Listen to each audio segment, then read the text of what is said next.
एक बिरहा एक ऐसा कांड जगाने जा रहा हूं कि सुनेंगे बिरहा के हमारे दीवाने जितने लोग हैं उत्तर प्रदेश बिहार में, आपका कलेजा दहल जाएगा।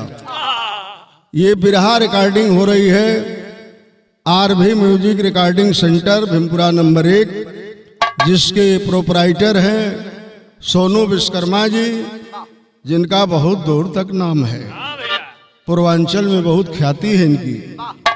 और ये बिरहा आप लोगों को सुनने को मिलेगा अंगद मौर्य ऑफिशियल चैनल से। 4 लाइन भूमिका में कहना है बात।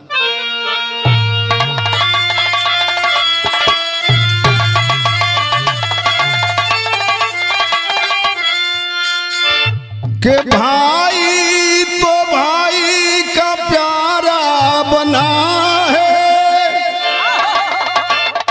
मगर वही भाई कभी है कसाई।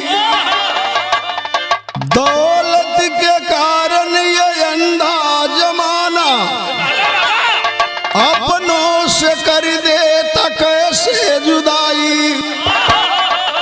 किस्मत तो सबका वो मालिक लिखा है, अरे विधाता दिए जीवन इंसान पाई। जिस दीप को ऊपर वाला जलाता, कैसे जमाना आई वो के बुझाई।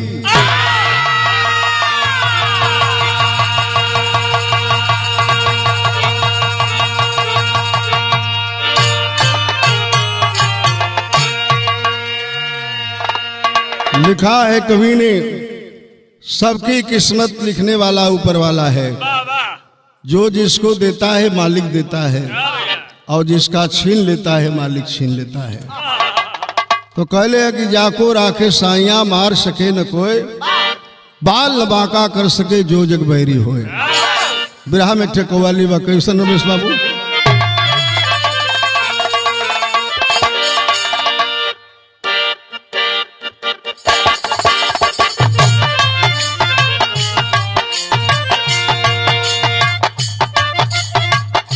क्या बात है।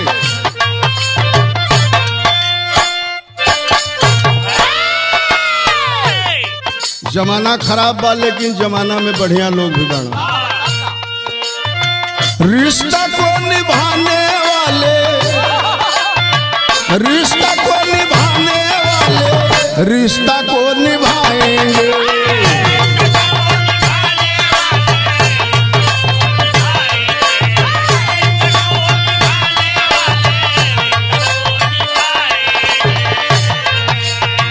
रिश्ता को निभाने वाले रिश्ता को निभाएंगे।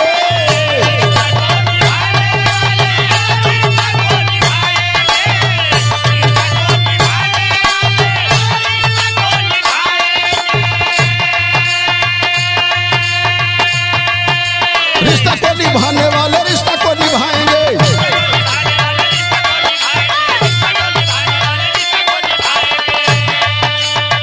रिश्ता को निभाने वाले रिश्ता को निभाएंगे। कसम तोड़ देने वाले कसम रोज खाएंगे।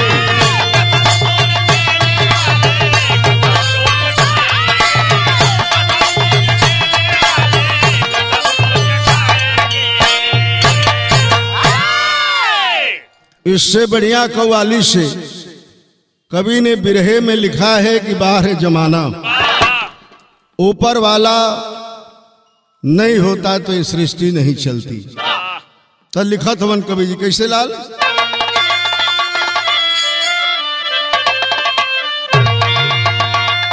कि घर को जलाने वाले, अरे घर को जलाने वाले घर को जलाएंगे।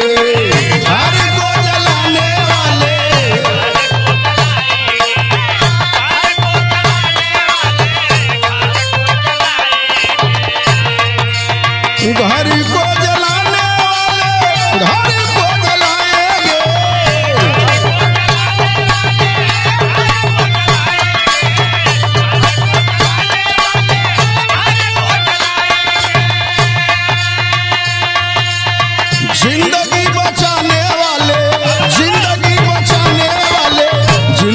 बचाएंगे।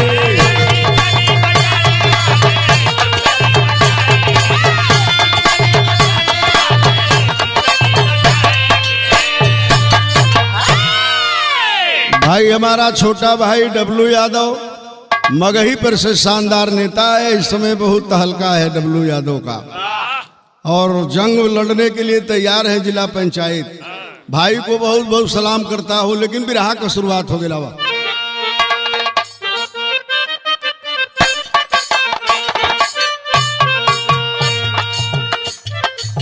प्रांत बिहार में सोनवानी की कहानी है। जिगर एक है पर मन में बेईमानी है। मदन मोहन दोनों भाई ऐसे जीते थे, साथ ही खाते और साथ ही में पीते थे।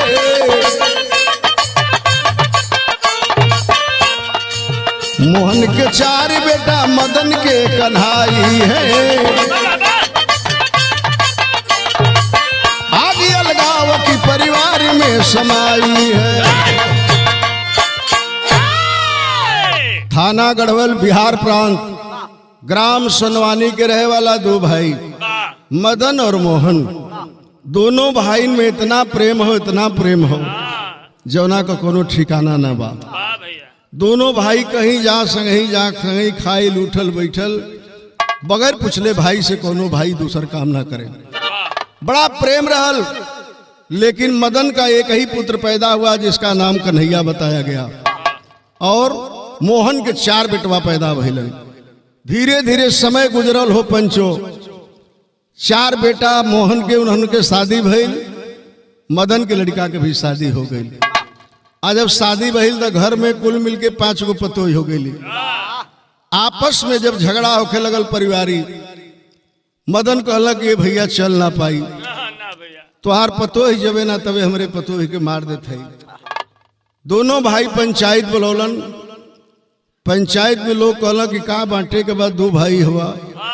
खेत बाड़ी में आधा आधा, घर द्वार में आधा आधा, आधा आधा बांट गई। मोहन सोचे लगला कि आधा हिस्सा पर भैया का हमारे कल्ले लड़का बा, 4 गो बेटा हमार आधा हिस्सा पर। पेट में बेईमानी समाइल। तत्काला कुछ दिन के बाद कि भैया ऐसन बा कि अलगा बिलगी तो सब होला, लेकिन भाई का प्रेम ना जाए के चाहिए। फिर सब में बोला चाली वैसे ही बा। एक दिन परिवार का लोग मोहन का लड़का घरे मछली ले आके बनौला, अपने बड़का बाबूजी के बेटा कन्हैया के भी बुला के खियौला।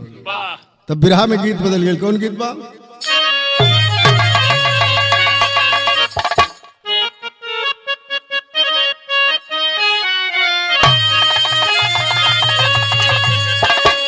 वह गीत बा भरत शर्मा के गीत है कि प्यार बात जग में बहार बा, प्यार बात जग में बहार बा, अरे प्यार बिना जिंदगी बेकार बा।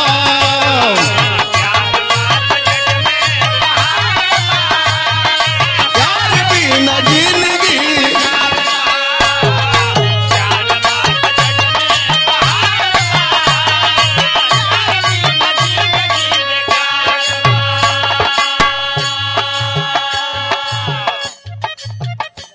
भाई देखा भैया के घरे 4 भैयन के साथ है मदन का लड़का कन्हैया मछली खा के 12 बजे रात के घरे लिखा था उन कवि जी कि 12 बजे रतिया अन्हार बा,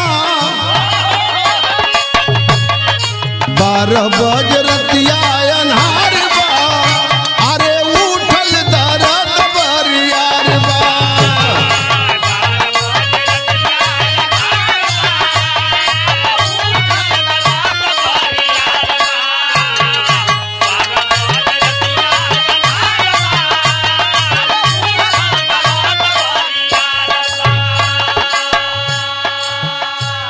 जो ही अइलन भैया के घर से सुतला अपने मेहरारू के पास का भाई उठल बाटे पेट में दर्दिया।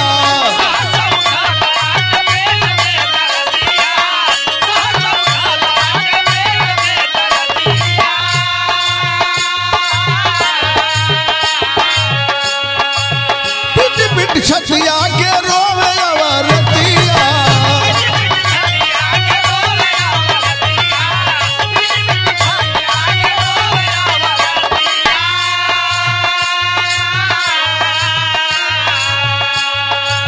इतना शरीर में दर्द भइल, बेजोड़ दर्द होखे लगल, रोवे लगल दुल्हन छाती पीट पीट हमरे रजऊ के का हो गई।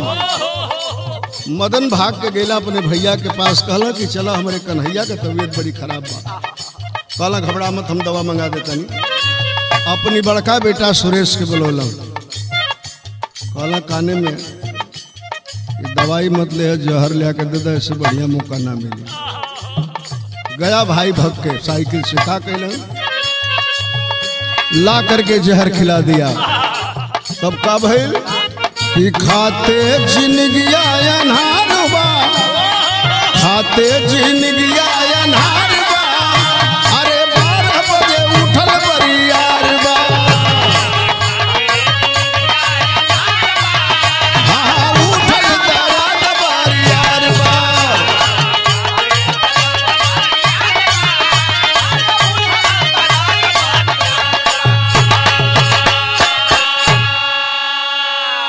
बाहर भाई भाई के हिस्सा को लूटने के लिए अपने बड़े लड़के को भेजा सुरेश को, और गया दवा के बदले में जहर ला के दे दिया।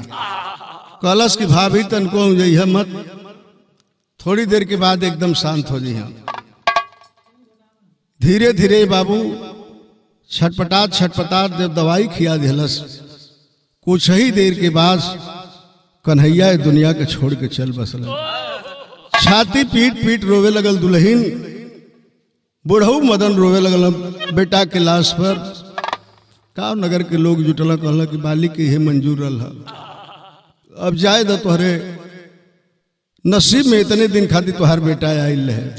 गांव के लोग कहला कि चला एगो बात बढ़िया बा कि 2 महीना का गर्भ तोहरे पतोही के बा, ले जाकर के बाबू श्मशान घाट पे दाह संस्कार कैला। वही जब मदन बुढ़ऊ आंख से आंसू बहा के का कथवा बिरहा के शैली में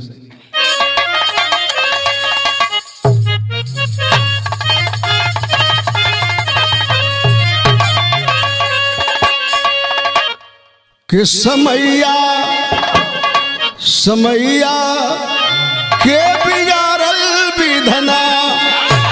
अरे समैया के बिगाड़ल, ओ समैया के विधना।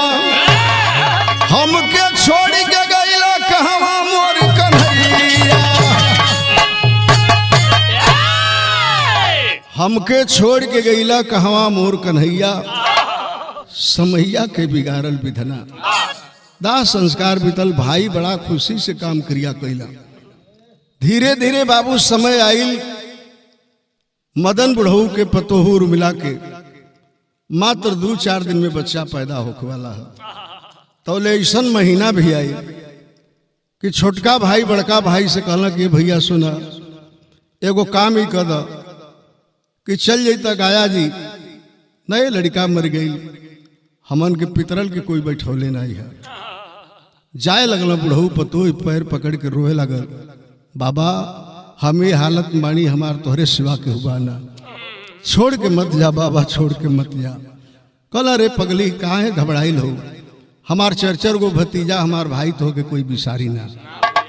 भाई के बात के मान के चल गए गाया जी पिंडा दान करावे। लेकिन का भइल बाबू,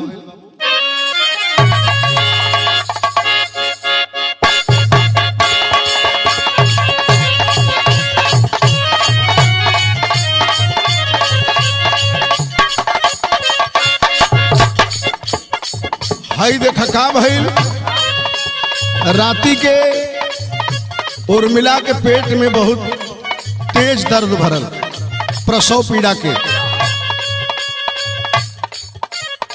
गईल पतोह सुरेश वो मोहन का पतोह गईल, आवाज सुन के रोए वाली। कहलस घबरा मत,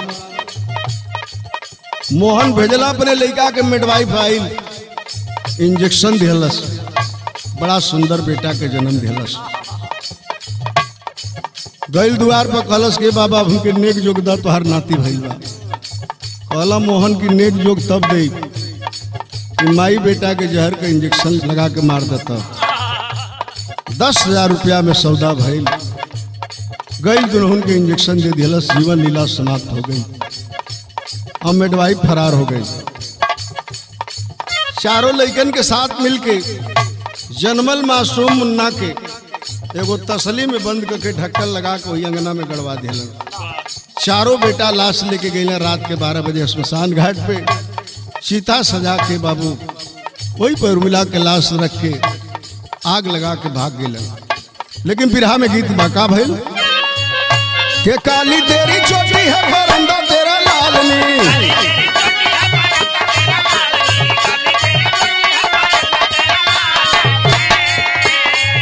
अरे रूप की वो रानी तू बरंदा को संभालनी,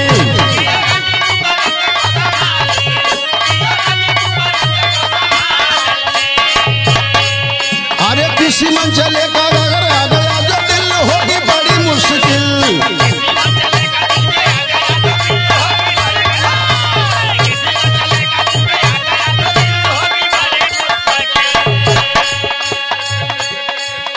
चीता में आग धरोलन है। और जब चीता पकड़लस शरीर का कपड़ा जब जर गई उर्मिला के तो जरती अग्निया से जागल बा भवनिया,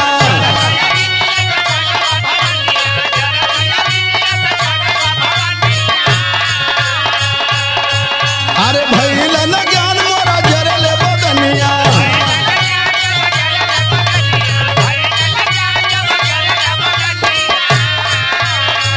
अरे कूदी करके झड़िया से गईली पर आए पापी गईले पर आए,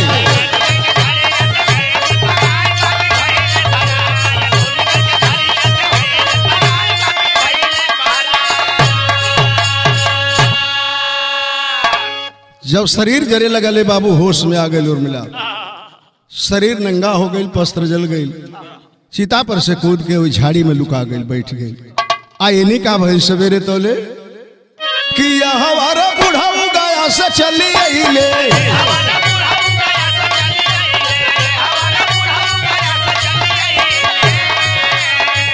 अरे मुअली पतहु सुनी समसान गईले,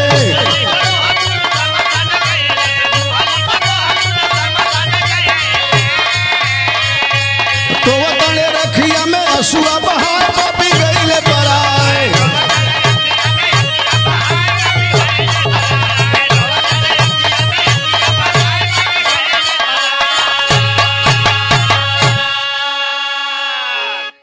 भाई अमरजीत नेताजी हमारे 7वां लाभ, कलेजा का टुकड़ा हमारा हुआ तनि दास्तान के सुना, शानदार नेता हुआ बागपत के।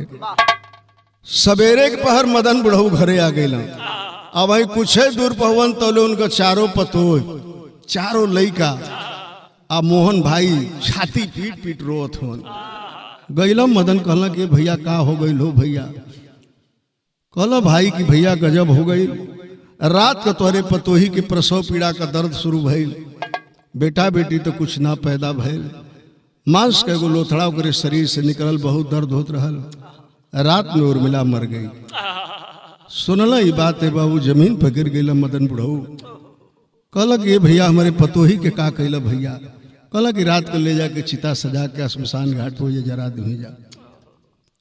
बुढ़ऊ लाठी लेला गईलन हो जा, जहाँ चिता बुझाई ना रहल, अगल बगल राख पड़ल है, वही राखी बैठ के मदन बुढ़ऊ का कथवा कजरी के भाव है।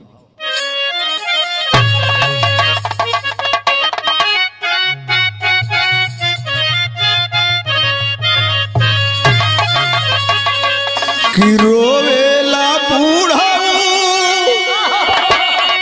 रोवेला बूढ़ऊ, दोनों नयन हो बरसेना,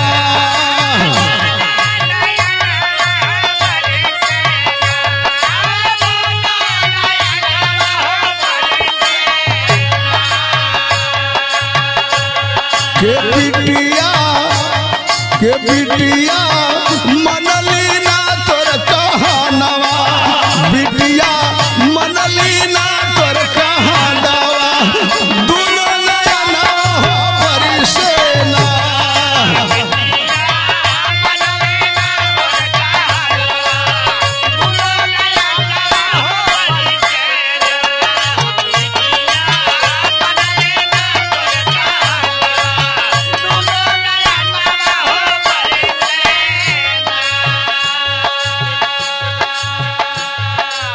रोवत हमन मदन बुढ़ऊ की बेटी हमें माफ कर दिया। कहलू कि बाबा हमके छोड़ के मत जाए, हालत में मत जाओ। हमार जवान बेटा चल गई, तुहार मांग का सिंदूर उजड़ गई। आज हमार पतो है नाती भी ना भइलन, पतो हो मर गई। माफ कर दी है बेटी हमके। तो छड़िया में से अपने ससुर जी के देखत रहल। का कहला?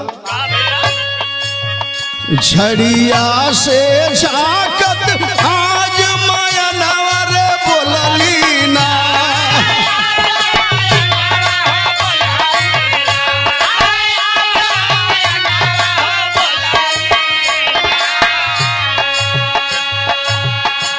हे बाबा जिंदाबाद मोर परना, बाबा जिंदाबाद मोर परना, दुल्हन ना हो बरिसेना।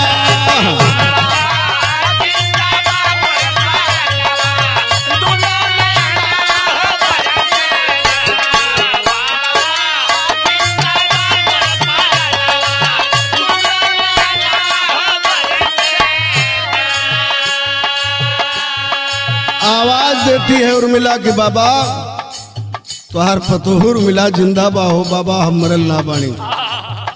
ये बात सुन के अवाक हो गई कि कहीं श्मशान घाट पे भूत प्रेत ना बोला था।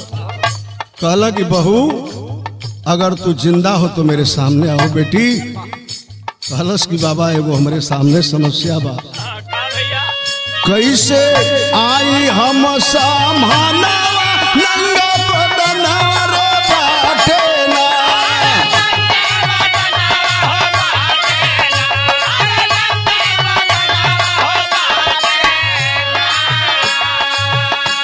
तब बाबू दिहले धोतिया के दनावा, बाबू दिहले धोतिया के दनावा, दुल्हन ना हो बरिसेना।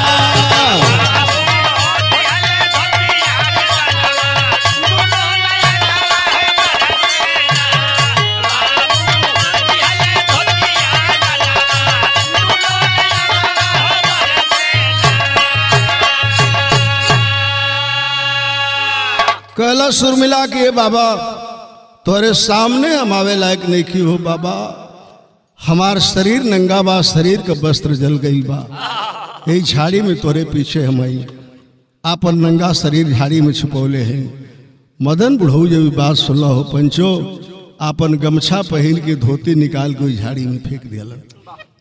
और वह धोती पहिर के जब बहू आई कहलस के बाबा हमके दर्द भइल, प्रसव पीड़ा का हमार मिडवाइफ आइल, बच्चा भी भइल, बेटा भी भइल हमार, लेकिन मिडवाइफ दोबारा आके इंजेक्शन दिहलस, तब से हम जान ना पोली कैसे हमें चिता पर चली अली। मदन बुढ़ऊ समझ गईलन और कैलन का आल्हा कलाइन जाओ।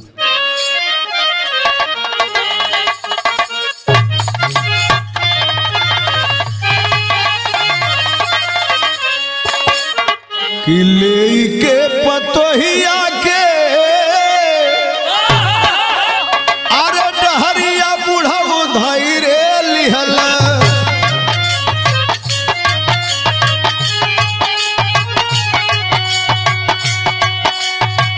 गढ़वल की थानावा पे गईला देखाया।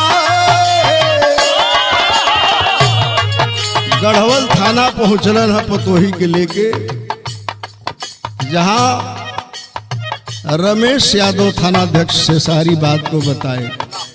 जब दरोगा इस बात को सुना, हमरा ही सिपाहियों को लिया और बैठाया उनके बहू को, और मदन बुढ़ऊ को गाड़ी में बैठाया।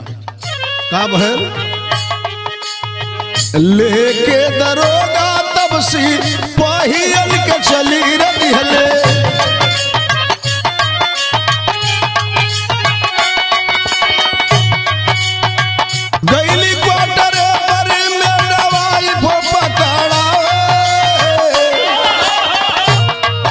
पहले तो गईला वो मिडवाइफ के हैं, अपने क्वार्टर पे गिरफ्तार भइल। जब पुलिस के छड़ी बाजल, कॉलेज के साहब पैसा के लालच में आके 10,000 रुपया में हम माँ बेटों को बेहोश का इंजेक्शन बेहोशी का दे दिया। हम हत्या नहीं किए हैं साहब, तना चल गाड़ी में बैठ। वो गाड़ी में बैठल का भाई जिपिया में लेके अइले मोहन के दुअरिया बाबू।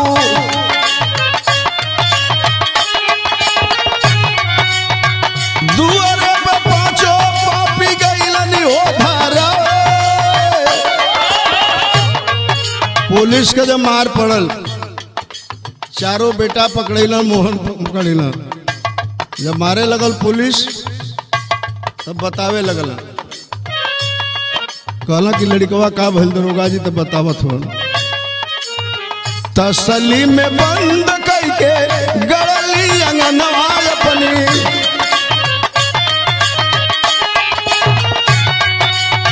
मरिया पड़ल बा मोहन दिहलन बतला। जाके खनवावे रोगा ते ही छनवा बाबू। आ तसली निकाल अइले दुआर मझा। पुलिस के सामने, गांव के प्रधान के सामने, मुखिया के सामने वही आंगन के खुदाई भइल। बड़की तसली में ढक्कन ऊपर से लगा के आप कपड़ा से बांध के रखले रहला। खन के निकालल गई। सारे पुलिस वाले अपनी अपनी दस्ती और गमछा को लगा के नाक बंद कर लिए। दरवाजे पर से बाहर दुआरे पर तसली ले आयल गई। दरोगा जो का ढक्कन हटौलन तो बाहर मालिक आपका क्या इंतजाम है? खड़ी के लाइन में कोई नहीं।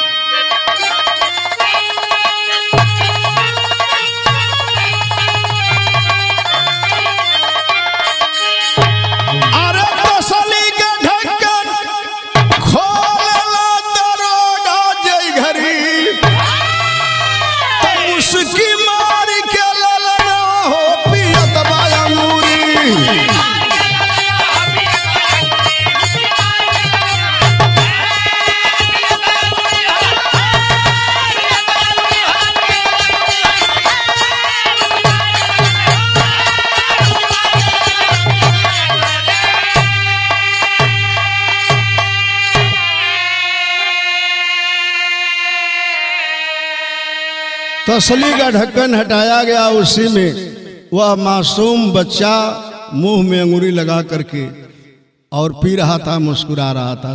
तो ये बाबू जब तसली खुलल गई, दरोगा जी जब देख के हंसलन। लोग गमगीन है कि का भइल हुई। दरोगा जी गमगीन ना हो, दरोगा जी हंस दिलन। कहला कि आओ तेरा बेटा जिंदा है। आप लोग कुछ दिन पहले सुने होंगे बहुत नीचे एक पाइप में एक लड़का मासूम गिर गया था, पीयूष नाम का। 48 घंटे का 2 दिन के बाद वो निकला, जिंदा निकाला गया। तो कहले कि जाको राखे साइया मार सके न कोई, बाल न बांका कर सके जो जग बैरी होए। तो कहना है कि उर्मिला टुकड़वा करे जवा का पवली, छाती से उठा के अपना लाल के लगावली।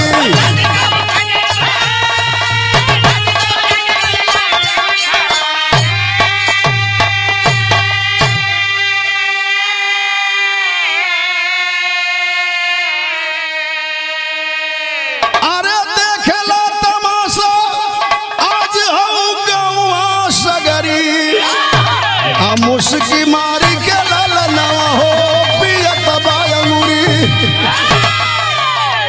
छाती से अपने बेटे को लगा लेती है। दुनिया के लोग कहने लगे बाहरे मालिक, जमाने में जिसको तू बचाना चाहते हो दुनिया में कोई मार नहीं सकता है। जिसको जब चाहो धनवान बना दो, जब चाहो निर्धन बना दो, सब कला मालिक के हाथ में है। लेकिन का भइल अंत में कि पापी गईले जेल, सिर विपत्तिया भरैली, आयनी मदन बूढ़ाऊ के बगिया फूलैली।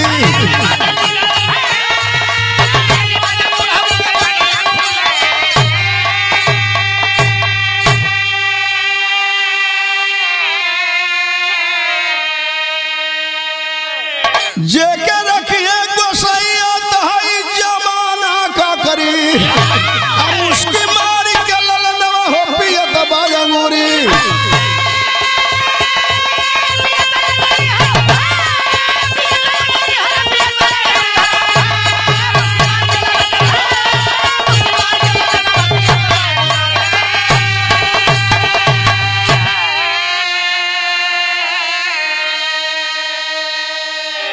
तो नेता अमरजीत इस कहानी का अंत हुआ, छापा में कहना है कि जय जखार स्वामी गुरुजदू की लहराती फुलवारी त्रिशी स्नेही श्री नारायण संग मितवावती